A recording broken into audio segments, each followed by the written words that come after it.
Graça e Paz, Igreja. Saúdo você, meu irmão, minha irmã, com a paz do Senhor. Sejam bem-vindos a mais uma Quarta Doutrinária, onde vamos dar continuidade ao estudo do livro de Gênesis.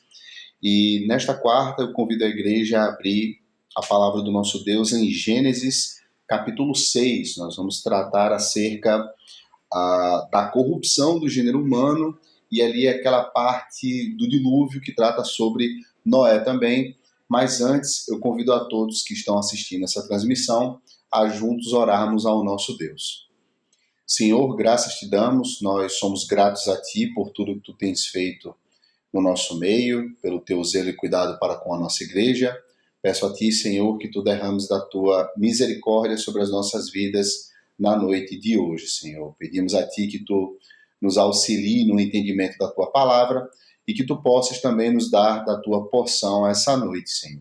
Nós somos gratos a Ti, porque Tu tens nos presenteado com um alimento saudável vindo do Teu púlpito e que possamos cada vez mais e mais nos alimentarmos da Tua palavra. Fica conosco durante toda essa noite, assim nós te oramos e te bendizemos, em nome de Cristo Jesus. Amém. Gênesis capítulo 6, a partir do versículo 1, a corrupção do gênero humano. Aqui, irmãos, nós vamos tratar daquela porção, daquele pedaço de Gênesis que fala sobre o dilúvio. Irei me ater na primeira parte do texto, na primeira parte dessa história completa que tem por personagem central ali o Noé, e a partir do versículo 1 nós temos aqui dizendo que como se foram multiplicando os homens na terra, e lhe nasceram filhas, vendo os filhos de Deus que as filhas dos homens eram formosas, tomaram para si mulheres, e as que entre todas mais lhe agradaram. Então, nesse primeiro ponto, irmãos, nós temos aqui a caracterização da corrupção, né? O início dessa corrupção e como ela se deu. Quando a gente fala aqui sobre os filhos de Deus e as filhas dos homens, existe uma série de mistérios e de algumas vertentes que tratam sobre assuntos mais misteriosos acerca disso. Mas uma das vertentes trata aqui sobre a mistura que existiu ali entre os descendentes de Caim e os descendentes de Sete. E aqui a gente tem dois pontos, um de uma linhagem maldita, que é a linhagem de Caim, e o outro seria a linhagem de Sete, a linhagem ali que seria boa, entre aspas. E aí, nessa mistura, houve essa corrupção. Eu reforço, isso aqui é apenas para a gente exemplificar e entender um pouco de como se deu essa corrupção. Obviamente que o texto que nós vamos ler tratará de outros aspectos mais, mas eu quero me ater a essa vertente, a essa primeira linha, lembrando que existe, como eu falei, outras vertentes que tratam sobre temas mais misteriosos, que não será aqui o foco da nossa ministração, da nossa pregação essa noite, tá bem, irmãos? Então, tendo essa corrupção, tendo essa mistura, nós aqui temos também um segundo ponto, que é vendo o homem que elas eram formosas. E aqui é muito interessante porque o termo formoso, ele não é, no original, linkado à palavra belo ou bonito, mas é a mesma palavra para bom ou boa. E aqui, irmãos, tem um detalhe que nos é muito interessante e muito importante essa noite para a explanação desse texto, porque vendo os filhos dos homens, vendo os filhos de Deus que as filhas dos homens eram boas, e aqui eu vou traduzir, né, para o original, trocando formosa por boas, aqui falam, tomaram para si mulheres, as que entre todas mais lhe agradaram. E aqui a gente tem sim um link direto com o pecado original. Se a gente lembrar bem o texto, a mesma palavra utilizada para formosas é a mesma que foi utilizada lá no princípio para descrever ali aquilo que Eva o fez. Vendo Eva que o fruto era bom, tomou para si e deu ao seu marido. Então a palavra que é o mesmo, fazendo um link direto com a conduta desses homens com o pecado original. Então sim, havia uma corrupção acerca desta conduta. Mais um outro fato que tem nesses primeiros versículos é que o termo tomaram, ou tomando aqui, ele não está linkado com a ideia de casamento. Ele está linkado com a ideia direta de rapto, ou em algumas linguagens, em algumas traduções, por estupro. Então, quando a gente acaba passando pelo texto de uma forma rápida, parece algo muito simples, mas na verdade o texto ele é rico em história e as traduções acabaram suavizando um pouco esse conceito de corrupção.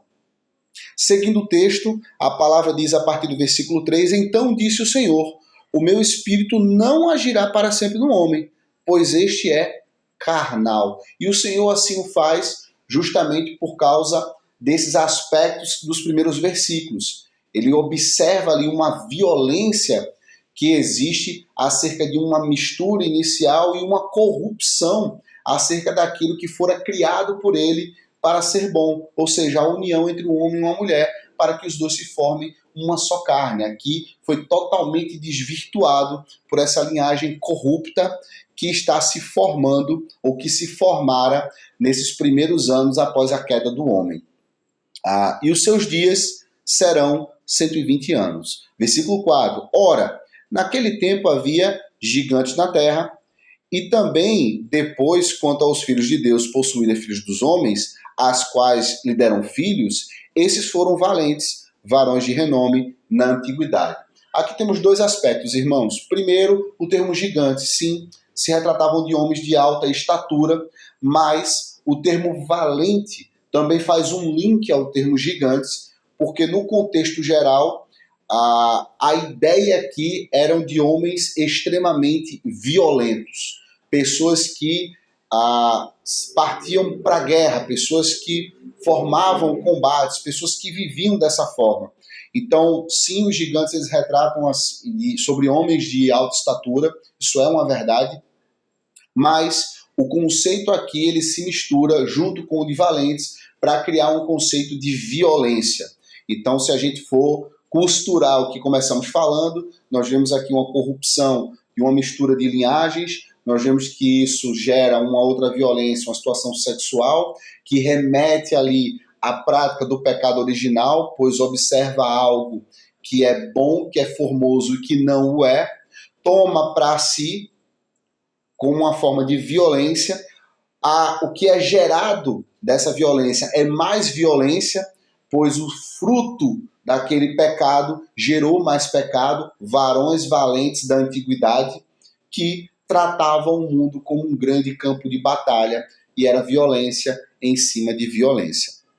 A partir do versículo 5, viu o Senhor que a maldade do homem se havia multiplicado na terra e que era continuamente mal todo o desígnio do seu coração. Ou seja, contextualizando tudo o que falamos, o Senhor observa nitidamente que esse ciclo de violência, esse ciclo de maldade, esse ciclo de corrupção, ele iria continuar geração a geração, porque o desígnio do coração do homem era mau. Versículo 7, disse o Senhor, farei desaparecer da face da terra o homem que criei, homem ou animal, répteis e aves do céu, porque me arrependo dos haver feito.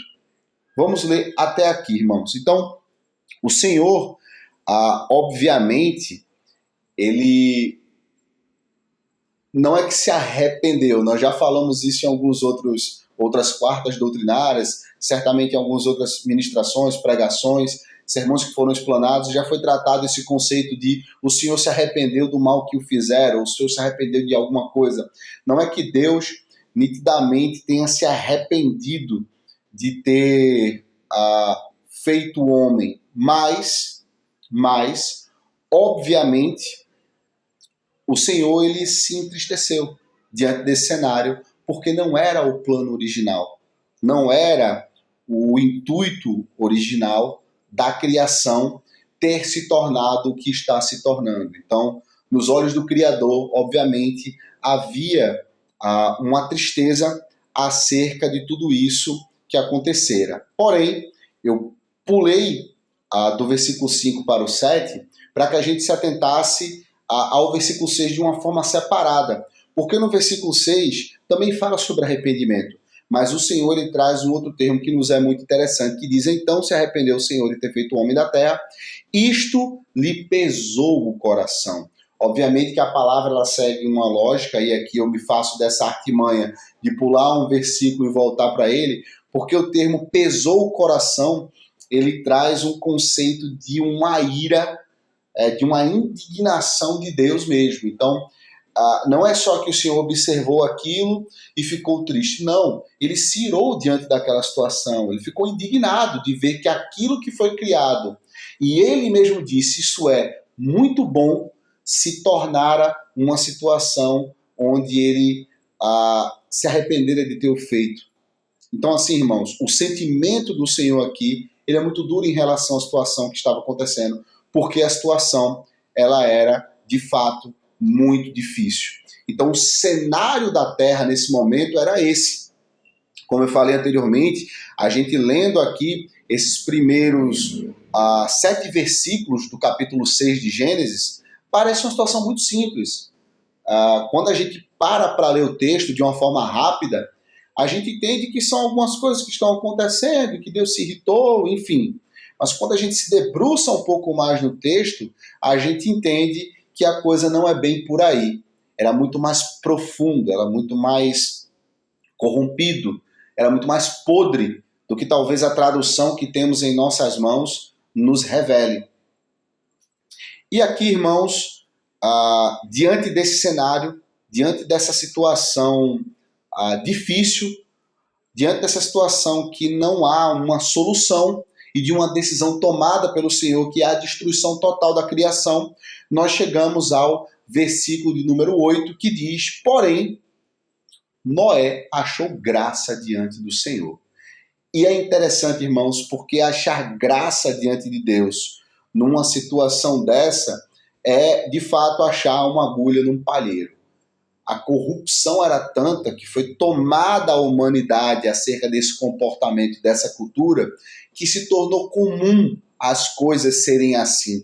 E tem um homem, diante desse cenário de sociedade, que achasse graça diante do Senhor, era algo de explodir mentes, era algo que a gente precisava entender. Como assim, diante do mundo corrupto, nós temos um homem que achou graça diante de Deus? Quem é esse homem?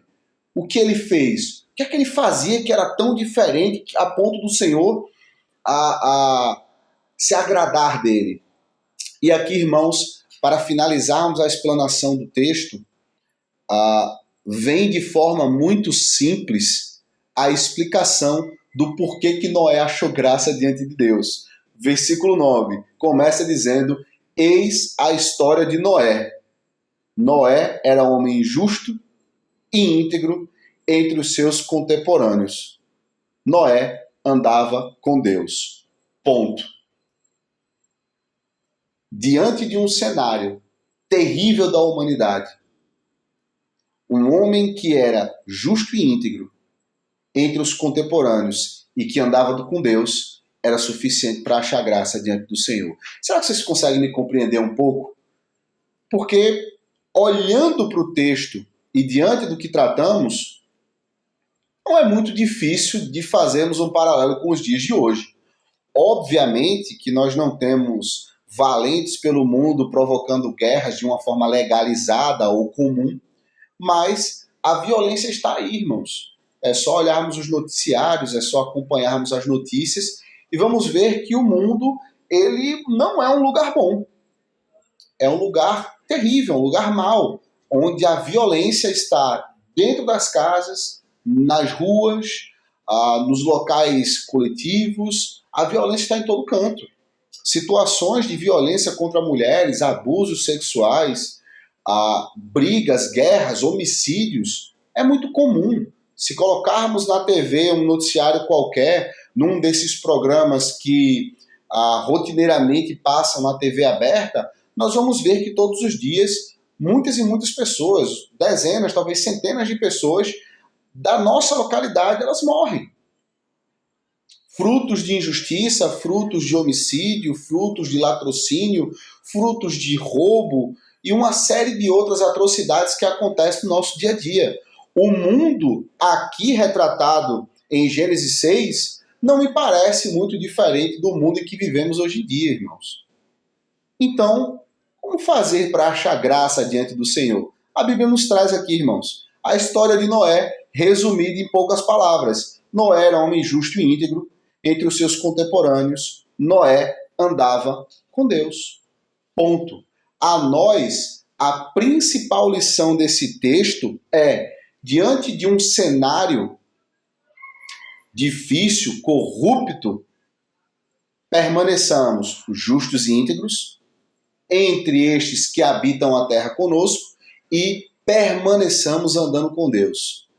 Temos uma aplicação direta desse texto para as nossas vidas, não apenas essa que eu falei, que é a explicação lógica acerca do texto, porque a própria palavra nos revela, mas a aplicação prática que eu quero trazer para a igreja essa noite é, mesmo em um mundo mau, a sua conduta pode salvar aos seus. E por que digo isso? Encerraremos aqui a explanação do texto, eu não vou prolongar mais, mas nós conhecemos a história de Noé. Deus ele encontrou a Noé, achou graça diante dele, mandou que ele fizesse uma arca, porque tinha que preparar para um grande dilúvio, queria varrer a criação. Noé cria uma arca, coloca alguns animais dentro dela e coloca também quem, irmãos? A sua família. Então Noé, nesse texto, ele é um tipo de Cristo. A sua conduta salvou os seus. E eis a lição para as nossas vidas. Vou repetir. Mesmo em um mundo mau, a nossa conduta, ela pode salvar os seus, ela pode salvar a nossa família, ela pode salvar a nossa igreja, ela pode salvar os nossos amigos, os nossos parentes, a nossa parentela. Ela pode dar um testemunho, e quando eu digo salvar, não é necessariamente de uma salvação física, não de uma morte física, que pode acontecer, mas mais importante do que isso, é salvar de uma morte espiritual. A nossa conduta, ela vai salvar a vida daqueles que estão nos observando. Por isso que é importante aprendermos com Noé a conduta que ele tomou diante de um cenário parecido com o que vivemos hoje. Vou repetir, ser justo e íntegro diante das pessoas, diante daqueles que nós convivemos, diante muitas vezes de um cenário de corrupção na nossa casa, no nosso trabalho, com os nossos parentes, com os nossos amigos. Permaneçamos juntos, justos e íntegros. E acima de tudo isso, que permaneçamos caminhando com o Senhor. A palavra fala, Noé andava com Deus. E o que é andar com Deus? É permanecer na nossa doutrina, é permanecer na igreja, firmes em oração, firmes na leitura da palavra, crentes de verdade, praticantes do evangelho, que prega a palavra, o ide do Senhor. Isso garantirá, sim, a salvação, como aconteceu na vida da família de Noé, a todos aqueles que estão ao nosso redor, nos observando, clamando por socorro, por mais que não seja audível das bocas deles, mas certamente é um clamor que vem da alma. E sim, a nossa conduta, ela pode sim salvar a muitos. Bem, essa é a mensagem do Senhor para as nossas vidas na noite de hoje. Eu convido a igreja a mais uma vez junto comigo orarmos ao nosso Deus para encerrarmos essa quarta doutrinária. Senhor, nós mais uma vez te agradecemos. Muito obrigado, Deus, pela ministração da tua palavra. Obrigado pelo esclarecimento, Senhor, que tu nos traz diante desse texto. Eu te agradeço por tudo que tu tens falado comigo, Deus, e peço que essa mensagem ela encontre guarida no coração do meu irmão, da minha irmã, e que possa, assim, ser uma mensagem valiosa, Senhor. Assim como Noé nos ensina a permanecermos justos e íntegros, que possamos também ser perseverantes no caminhar contigo, Senhor. Nos ajude durante toda essa semana. Assim te oramos e bendizemos. Em nome de Cristo Jesus. Amém. Pai seja contigo, meu irmão.